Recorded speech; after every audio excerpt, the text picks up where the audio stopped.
আমরা কিসের পালাই যাবো মিয়া? ফাইজলামি মারাইতে আসছেন? আপনি কাদেরকে ভয় দেখান? আমরা পুলিশ লীগের বিরুদ্ধে যুদ্ধ করেছি, আমরা সেনাবাহিনীর বিরুদ্ধে একটা অংশ ছিল, জিজিএফআই একটা অংশ ছিল, আপনি ছাত্রলীগ ছিল, যুবলীগ ছিল, সবগুলার বিরুদ্ধে আমরা কথা বলেছি।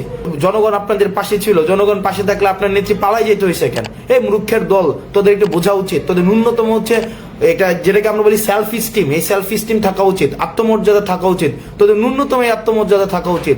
মূর্খের দল কোথায়? এটা মূর্খের দল, দেউলিয়া একটা দল। দেখেন এই দলটা মানে কি পরিমাণ, চিন্তা করেন, এটা মানুষ বিবর্জিত একটা দল। মানুষের সাথে এই দলের কোনো ধরনের সম্পৃক্ততা নাই।